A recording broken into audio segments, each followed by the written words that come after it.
we talk about the legitimacy of the elections, and I think we think traditionally of the good old voter suppression way that things are done in the South. Georgia's taken it to high art. Greg Palast, who's I think coming by the show next week, is going to be detailing all the ways in which tens of thousands of voters are taken off the rolls and prevented from their voice being heard. But Nathan Taylor at Election Truth Alliance has a statistical background.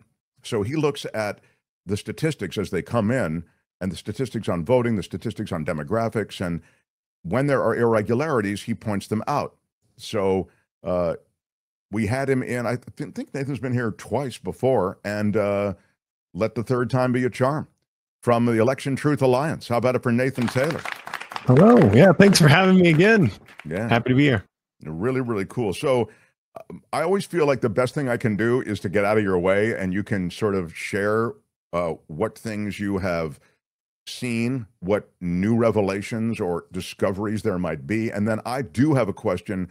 At some point, I'd like to, in our limited time, get to the court case in New York, and if you saw anything in those Rockland returns that sort of reinforced or shed light on stuff that you were already thinking about. I'm happy you mentioned that, because I actually included that in the PowerPoint today. I will talk a little bit about Rockland and that lawsuit. But I kind of, before we jump into things, I think a few things you said were important. And this is kind of what we're talking about now. So as we said, the ETA, we're looking at elections. We're looking at statistical analysis. We're working with election experts across the country and in Europe as well. And what's important here is, why do we care about our elections?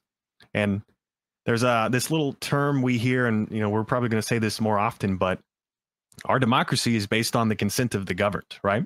We elect people to represent us. And so our election should be the most important thing that we do in our country, because it gives power to those who have our consent. So as we jump into the data, let's really dive into, are there concerns with this last election and upcoming elections as well? So we have a PowerPoint for you. I think you can pull it up for me. We'll keep this very simple. I only have 20 slides, but I'm not going to use all 20 slides. I cut it down from a little more than that. But I love when you say only have 20 slides. Yeah. No, I love this about you. You come with the math. There's just a lot of it. All right, here we go. Yep. And I may describe it to people who are only listening. So. Yep. We'll describe it. We'll keep this very big picture for you. I only have a few graphs this time. I know last time we were pretty heavy. So as you know, who am I? I am Nathan Taylor. I am one of the co-founders of the Election Truth Alliance. I am currently one of the executive directors. And so I go and I talk about the data that we publish. We have new reports coming out soon for North Carolina, but we're going to talk about it in this PowerPoint as well. We've made reports about Pennsylvania and Nevada. So we will jump right in. Here's your overview slide. I'm not going to really cover all of this, but I'm going to talk about one thing important, and that's going to be the common theme for our concerns during this. And that is this third bullet here, which is 70% of the US uses a few major voting systems, voting brands. And what we're going to show you is, we're going to ask the question, as we look at the statistical data, what machines are they using in these places where we're finding these problems? And I'll just mention that what this slide also notes, again, just for people who are listening, is that in the election, there were over 200 bomb threats on election day, particularly in swing states, it's noted. Also, all 7 of those swing states were won by one party, and all outside the recount margins. And then you get to the voting equipment to which Nathan is referring. And you can touch on this last point, I think. Right. All 88 counties. Go ahead. Yeah. So in this election, there were 88 counties that changed voting demographics. So they went from, in this case, what was originally pro-Democrat, 88 counties pro-Democrat, changed to pro-Republican. The voting shifted, but none the other way around. This hasn't happened since the 1930s, when I think it was Ronald Reagan won in a absolute landslide. So it's weird to see that, given it wasn't Ronald Reagan in the 1930s, but yeah, okay, go ahead. Okay, well, I wasn't. You might. No, but that's okay. I just wanted to. But your point is taken. I just want to make sure that got right. Go ahead. No, thank you. Yeah, catch me on things. Now, let's talk a little bit about just the 70% of voting equipment. So here's your map. Here's two major brands. I think So we've this is covered this 70% of before. the voting equipment was compromised, is how this is headed. Yes, and so there was a group of cybersecurity experts. They wrote a letter. I believe Free Speech for People published it, and they were talking about the major brands being not only potentially compromised in past investigations, talking about like the machine images and some other systems. But what's really important here is we're saying, although these could be vulnerable, what's interesting is they are used across 70% of the US, these major brands. There's three major brands as well, but two of them really take a majority of the US. And what we're going to highlight is, for example, the leading brand, which we don't talk about and say, but they have been found that some of their tabulation machines do have cellular modems in them, the leading brand in the US. And they do cover portions of the states we're going to talk about, from Pennsylvania to North Carolina. And so Can I what's just important? follow up with a Go quick ahead. question on your title? 70% of voting equipment compromised. Just speak to that. What is the Yep. evidence that 70% of the voting equipment was Yes. compromised? So these two major brands, during lawsuits prior, post the 2020 election, there were multiple lawsuits that actually led to investigations into the machines. These two major brands could have been compromised during these investigations. The source code for their machines could have been made public. There were some people who actually faced some criminal penalties for it. And so Free Speech for People does talk about it. They have that letter the cybersecurity experts released back in 2024.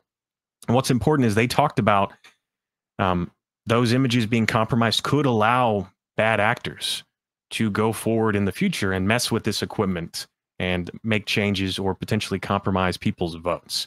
And what's important is these vulnerabilities, from our understanding, haven't been addressed yet. These machines could still be vulnerable. And Yeah, because as you're we talking about at minimum, these machines, some of them were seized, so the workings, the data, the coding of these machines now is known, and Yes. yeah, And okay. the administrative access is potentially known to these machines as well, which could be used to compromise or make changes to these machines maliciously going forward. Good questions. Okay. All right. So now we're going to jump into what you wanted to hear about. In this case, this is Rockland County, New York. I like how my slideshow always gets a little fuzzy here, but no worries. So on the right is a image. This is Rockland County as a whole. They're broken up into, in this case, school districts, just to show these different areas. But there, as you said, is a lawsuit in Rockland County, New York, where they do use the #1 machine brand in the US that we've highlighted in smart elections. Well, smart legislation, which is their legal action arm. They are suing, they sued, and they are currently in litigation with Rockland County. Why?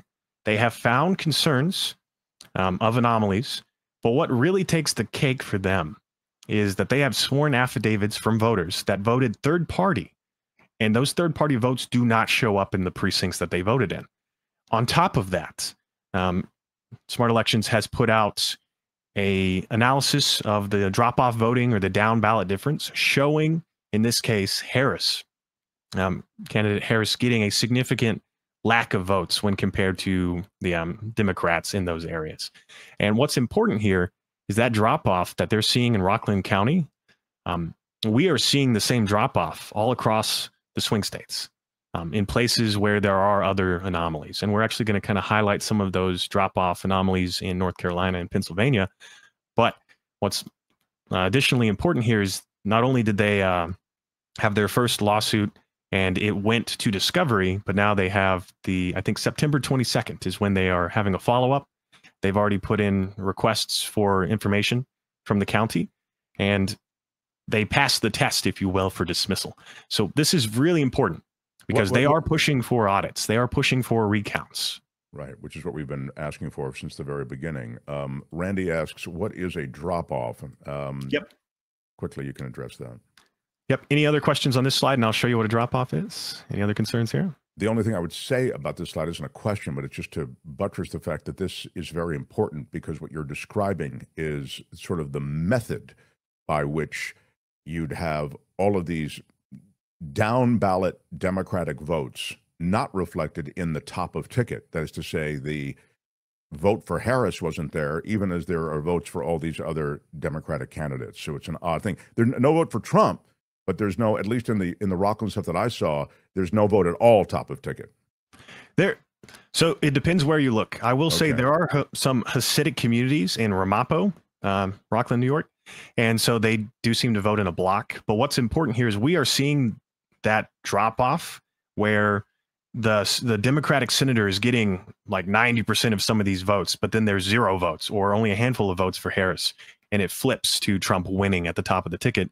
And this is happening all across the county, not just in those Hasidic communities. Yeah, the Hasidic community is a Trump community. So just to be fair, I think that he's found a lot of support among the Hasids. That's been, I think, associated with Israel policy or something like that. But continue on, please. I don't want to, you know, the sand in the hourglass is running. So go ahead. And so we did visualize that. We asked about drop off. Before we get to drop off, I'm going to show you, we did do statistical analysis of Rockland County, New York. And what's important here is this is a bar graph for you. The way you read this on the x-axis is this is turnout. How many people showed up to vote? So for example, this is by precincts. So if you got a precinct, there's 100 people who could vote, 50 show up, that's 50% turnout. So what we're showing is, in this case, this is all vote types. And we're looking at precincts where only, if I can make it a little bigger here, I think we're sitting closer to 40% turnout at the low end of these precincts, up to 84% at the high end.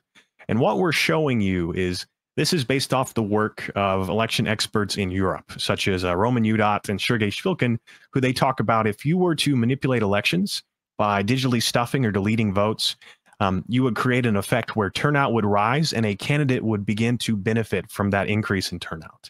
And in this case, when we're looking at Rockland, New York, we do see that at lower turnout precincts, in the first 45% turnout, we're seeing that this is an average of all precincts, by the way, across the county. So we're seeing in all precincts, on average, of lower turnout, Harris is winning with close to 60% of the votes. And then what we see is in precincts of higher turnout, as that increases, where you go to 45, 50, 55, all the way up to 84% turnout, Trump begins to excel in the amount of votes he's getting. And this is very interesting because we see this effect in Pennsylvania. We see this effect in Nevada. We see this effect in North Carolina.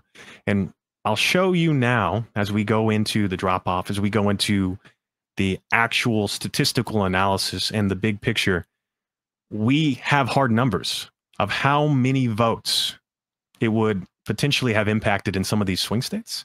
And would that be enough to change the outcome of those states and the election as a whole? So we're moving on to the swing states, is your point. We are. And I mean, any other questions here besides the drop off? And I'll explain drop off with another slide to show them. I didn't put up the New York drop off, but it's the same concern where you'll see one candidate is sitting very heavily above the 0% line. So drop off is just a measurement. We're saying, and what I was saying before is this is the method. If you were to, this is the phenomenon, might be a better word. This is the phenomenon noticed in New York, and now you're going to show it to us in the swing states. Yeah, yes, I will. So here's these other swing states I talked about, and so I do have some numbers for their drop off. But what is drop off? I like to call it down ballot difference because it makes a little more sense. It's the difference between the presidential race and a down ballot race, such as senator, such as superintendent, like what we're going to look at in North Carolina. So drop off is just how many votes did the president get for their party versus how many votes did the senator get. And what's interesting here is when we look at past elections and we look at the average outside of the swing states, the presidential race normally gets 1 to 2% more votes than their down ballot party. That's normal. We see that in 2016. We see that in some of these non-swing states in the 24 election. And so what's important here is the 2024 presidential election is showing in the swing states and some non-swing states that noticeable change where Kamala Harris, in this case, is underperforming her party, her senators, her down ballot candidates. And this is strange. This is an anomaly. This is what they highlighted in New York on top of their affidavits. And this is what we began to highlight across the country. And then we also have statistical analysis to show it more cleanly. So here it is in these other swing states. For example, As I said, we're seeing the same trends of that down ballot difference in Pennsylvania, in North Carolina. And then we did some of the math before we actually did the statistical analysis.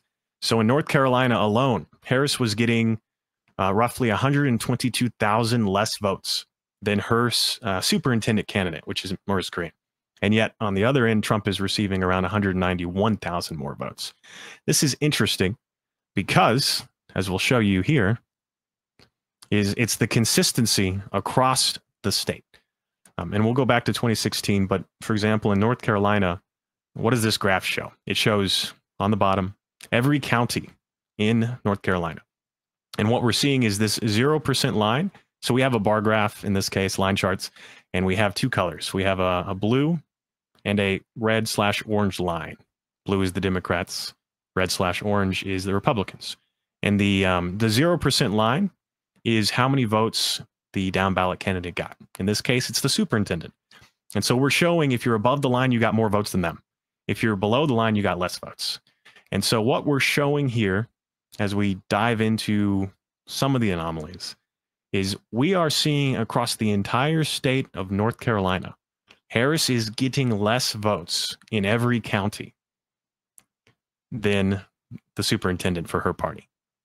On the flip side, Trump is getting more votes than his candidate, which it could be more normal. 1% to 2% is what we should see. So why is Harris getting so little votes compared to her party? Any thoughts here? I mean, I was going to say she could just be a troubled candidate. I mean, from a national perspective, she may simply have lacked the heft to get this sort of support, especially in a state like North Carolina. Right. She could be unpopular. But what's important is, let's look at 2016. A candidate that also lost to Donald Trump during the 2016 election. This would be Hillary Clinton for the Democrats.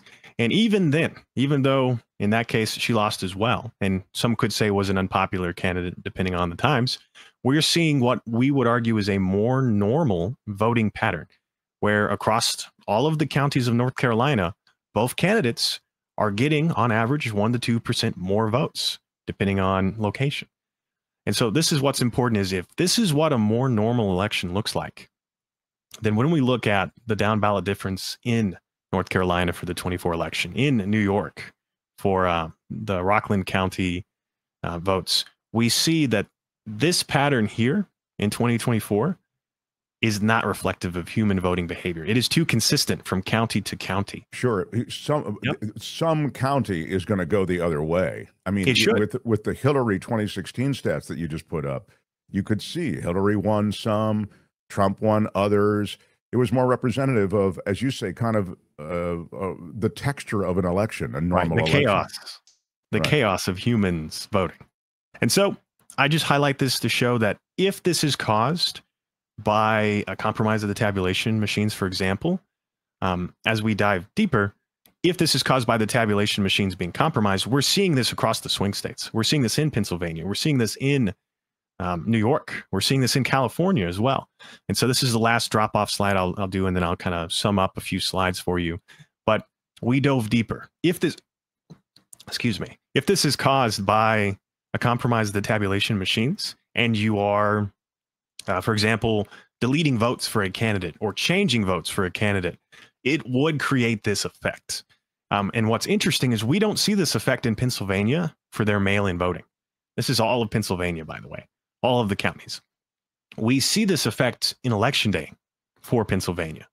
And so I think that's important as well, as we're seeing the same significant underperformance for Harris for mostly election day. And that's where we're seeing so much of the votes benefiting Trump as well. Well, Pennsylvania is a great example because it just seemed to be an extraordinary outcome, you know. Including the bomb threats, over 30 bomb threats on election night in Pennsylvania alone.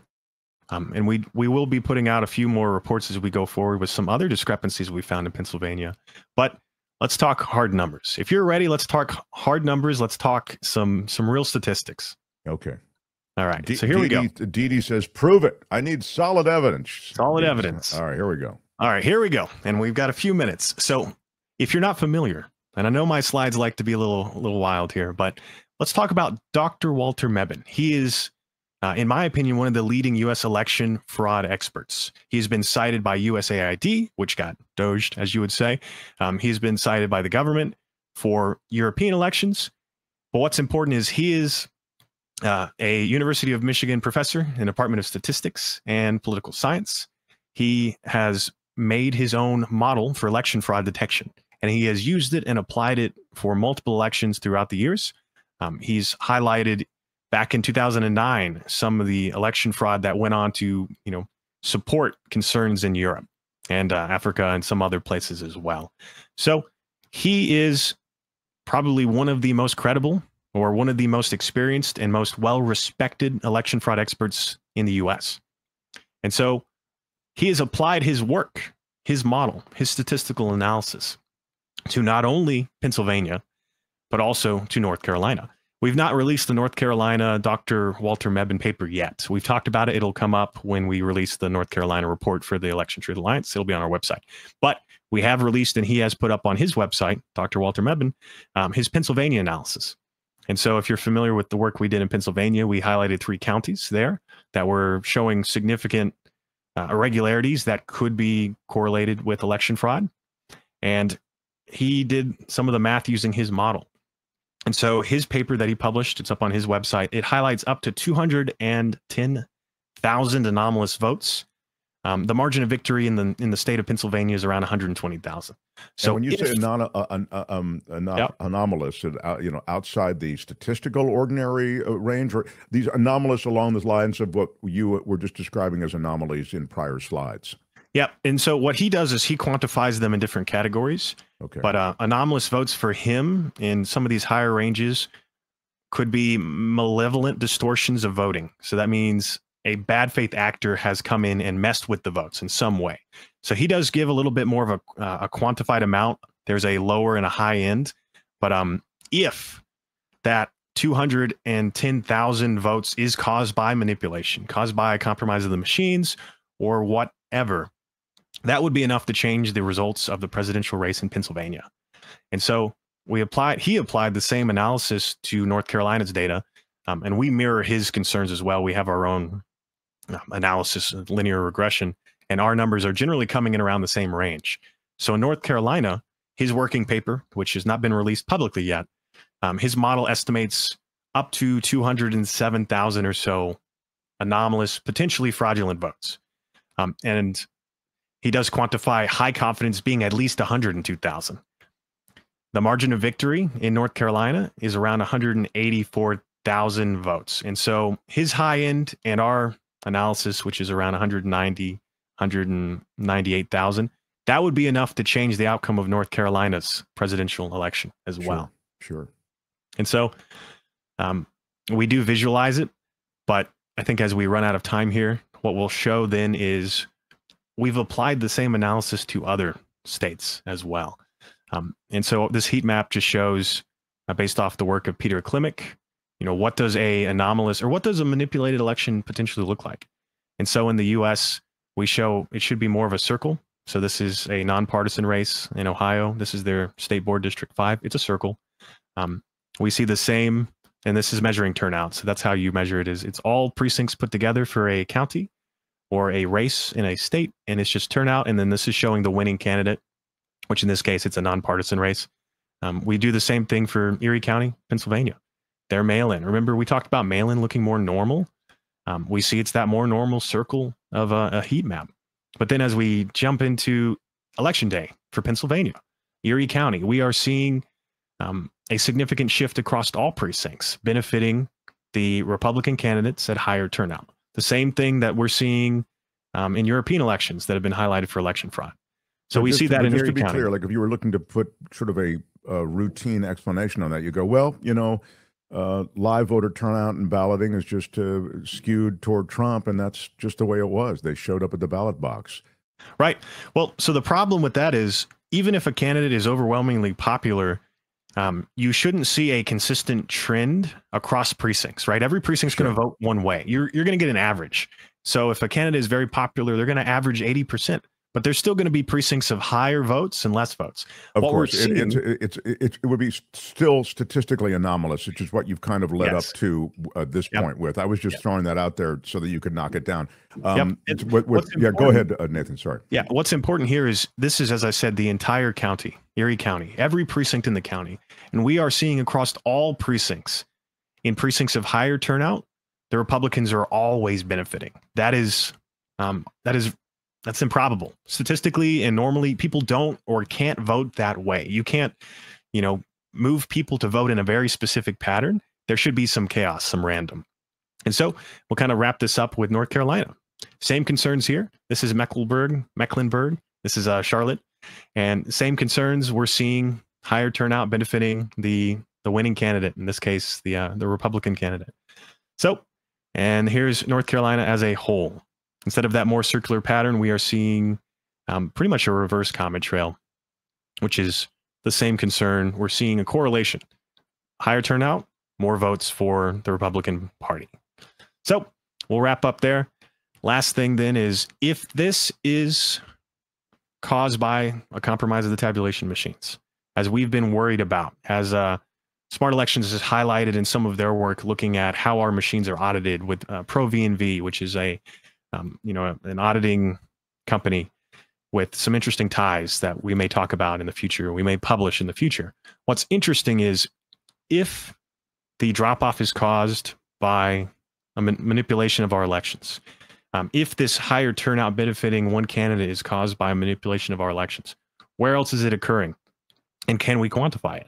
And so as we said, we talked about, if Pennsylvania is caused by manipulation, it is enough to change the outcome in Pennsylvania for the presidential race. It is enough to change the outcome of North Carolina for the presidential race.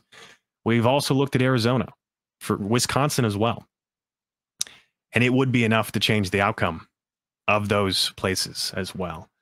So as we highlight this as our summary slide, if all of those states were impacted and those higher estimates were anomalous votes, and as we push forward for audits and looking and investigating how our machines are actually running our elections, if those states were changed, would it be enough to change the outcome of the presidential race as a whole? So we talked about Pennsylvania, North Carolina, Arizona, and Wisconsin. That would be enough to change the Electoral College. And I think that would put Harris somewhere closer to 288 electoral votes, which would that would change the presidential election. Yeah, as you say, Arizona, at least 118,620 anomalous votes. That would change the outcome. Wisconsin, same category, with just about a little over 20,000. That would change the outcome. And then these are the swing states. This is why when you look at him running the table, Donald Trump, the way he did on those swing states, by outside the margin of error or the recount margin in this case, just what you're saying is it falls into the statistically anomalous category. It warrants further investigation. Yep, and we could take this PowerPoint down. I think we can kind of summarize. I think that covers everything I wanted to talk about today, and I appreciate you kind of. I know we really move you along here, so I appreciate you sort of moving along what is typically a far more detailed explanation. But I thought that in covering the lawsuits, in covering the software, you kind of get at it. The thing that's been talked about a lot, and we'll just spend maybe our last 90 seconds or so on this, is the idea that is the methodology, is how it could happen. Okay, like if you point out the statistic outlier nature of these various returns, how was it done? Was it done? And I think the implication, based on what you've said, is that the technology of these machines had been compromised, and that with that compromised technology then came an ability to manipulate the outcome? So we don't truly know, but we are starting to find common factors across these states and across these machines. We still pretty heavily think that it could be a compromise of the tabulation system that every state uses. And as I said, 2 to 3 major brands. How would you have done this, right? Well, we're not exactly sure. There is some difference between some of these brands. Some of them have cellular modems in them. Some of them should not or do not. So what's even more terrifying as we dive deeper is this wouldn't be easy to pull off. This would require a good amount of planning, a good amount of power and effort and connections to do it. And they have to work in concert with each other, don't they? It would require, right? It would require having some people with some serious knowledge, some serious power, and a lot of cybersecurity expertise, really, to compromise the machines. I will highlight, as we talked about with Smart Elections, some of the work they've been doing.